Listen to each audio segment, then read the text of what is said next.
কথা জিজ্ঞাসা করছে শুনবেন সবাই।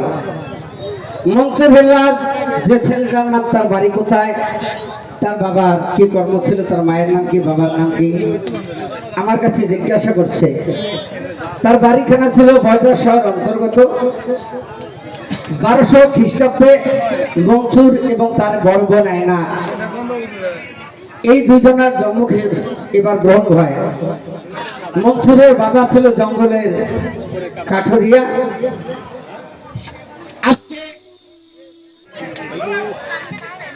হ্যালো, মনসুরের বাবা ছিল ধূমপান, অর্থাৎ ল্যাপটপ বানাতো। আর তার মায়ের নাম ছিল অতুল বিবি। ফ্যামিলিতে 4 জন লোক, এত সুন্দর। আজকে তার মতো সুখী সংসার মনে হয় আর জগতে নেই। ছোট্ট সন্তানকে আর দেখবেন বড় সন্তানকে, এই যদি এবার 5-6টা সন্তান থেকে দেখবেন সব থেকে বড়টা বেশি আদর পায় আর সব থেকে ছোটটা বেশি আদর পায়। আজকে তার ঘরে 2টি সন্তান, একটি ছেলে একটি মেয়ে। বড় আয়না আর ছোট হলো মনসুর। এই 2টা ছেলে মেয়ে তার ঘরে থাকা অবস্থায় আজকে হঠাৎ করে একদিন ওই মনসুরের বাবা, তার কর্ম ছিল ধূমপান, ইনি অসুস্থ হয়ে বিছানায় শয্যাগত হলেন। সেই জামানায় কোনো ডাক্তার ছিল না, গাছান্ত ওষুধ তুলে এনে খাওয়ায়, কোনো মতেই রোগ তার ভালো হয় না। যত ওষুধ খাওয়ায় দিন দিন রোগ বৃদ্ধি হয়, কমে না। এমন টাইমে অতুল বিবি স্বামীর পাশে বসে বলছে, ওগো এত ওষুধ খাওয়াইতেছি তবু তো তুমি ভালো হচ্ছ না। তখন সঙ্গে সঙ্গে হোসেন পাগল বলছে, ওরে বিবি, এটা আমার হাতে কিছু করার নেই। রোগ আল্লাহ দিয়েছে, আল্লাহ যদি এই রোগের থেকে সেবা দান করে, আল্লাহ যদি এই রোগ মাপ না দেয়, আমরা মানুষের কোনো করণীয় নেই। কি দাদা, আমরা ভালোর জন্য কি করি? বলে না, রোগ হয়েছে গ্রামের ডাক্তার দিয়ে দেখাই, না হলে টাউনে যাই। আজকে যখন এবার দেখো তুফানগঞ্জে যাই, না হলে কুচবিহারে যাই, না হলে শিলিগুড়িতে যাই। মানুষের আশার শেষ নাই। যদি আল্লাহ রহম করে তাহলে গ্রামের ডাক্তার দিয়েই মানুষরা সুস্থ হয়ে বাড়ি ফেরে। আর যদি আল্লাহ রহম না করে, যদি ভ্যালটও নিয়ে যাওয়া হয়, কি বাঁচবে? বাঁচবে। কিন্তু মানুষ চেষ্টার ত্রুটি করে না। আছে টাকা পয়সা, বড় জায়গায় নিয়ে যায়। সেই জামানায় গাছ গাছান্তের ওষুধ আজকে তুলি খাওয়াইতো মানুষ। আজকে দেখো মিথ্যা হতে পারে, দুনিয়ার বুকে গাছ এখনো সত্য। কি সত্য আছে না? আগত 70 পাত গাছ হচ্ছে, এলা ধরে নিমের ফল, এলা আগত দিতে, এলা নিমের পাত দিতে আছে। আজকে আমরা মানুষ জগতের বুকে বেঈমান ইচ্ছা করে করি, মানুষকে ভালোবাসি না।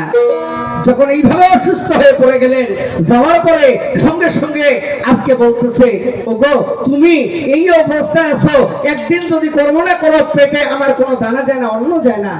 এখন আমরা কি করব? মানুষের অনেক টাকা আছে, বিল্ডিং বালাখানা আছে। আজকে তুমি এবার তার গার্জিয়ান চলে গেলে, ওই ধন সম্পদ নিয়ে আজকে তার ফ্যামিলি সুখে থাকে, আমি কি নিয়ে বাঁচবো? কি দাদা, আমরা তো এটা আশা করি।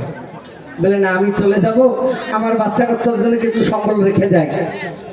আজকে হোসেন পাগল সঙ্গে সঙ্গে বলছে, ওরে বিবি, তাই শুনে যাও।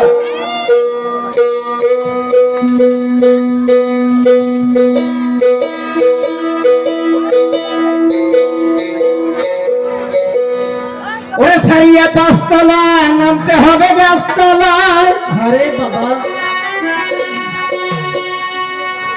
ও দাদা, সারিয়া 5 তলায় নামতে হবে গাছতলায়। ওই মাটির ঘরে তোমার হবে ঠিকানা। ওরে মুমিন, ওই কবরের খবর আছে, ভুইলা যাইও না। ওরে কবরের খবর আছে, ভুলে যাইও না। কবর তো খবর আছে না, মরিলে এবার জন্মিলে জীবে মৃত্যু আছে। এই জন্য বলছে, সারিয়া 5 তলায় নামতে হবে গাছতলায়।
থাকিবে সাদা মার্কিন পরাইবে রঙিন বেলা থাকিবে সাদা মার্কিন পরাইবে পাশের বেলা তোমায় নিবে এখন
খবরের একদিন খবর সবার হবে আমরা চিরস্থায়ী থাকবো না।